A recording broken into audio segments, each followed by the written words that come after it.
So we've just wrapped up, and this was the wrapping session of an entire week of a lot of deliberations in terms of the areas where SADC countries need to concentrate on in order to industrialize, but of course also take advantage of the African continental free trade area. And what we have agreed as member states, but also partners that are working in the region, is to ensure that we are pushing a lot more in terms of whether it's agro-processing, economic diversification and so on, because these are the areas that we see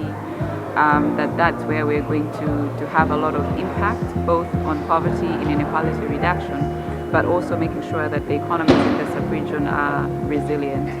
As you know, and I did say this in the opening session, that the SADC region unfortunately is very unequal, but also is heavily dependent on commodities, which makes a lot of the economies very not as resilient. I think what came out a lot of investments in infrastructure that will enable a lot of the agro-processing or agro-industrialization to take place. So investments in energy, for example, and transport and other kinds of infrastructure, supportive infrastructure that will help in that sense. We also had a lot of discussions around how can we support SMMEs, and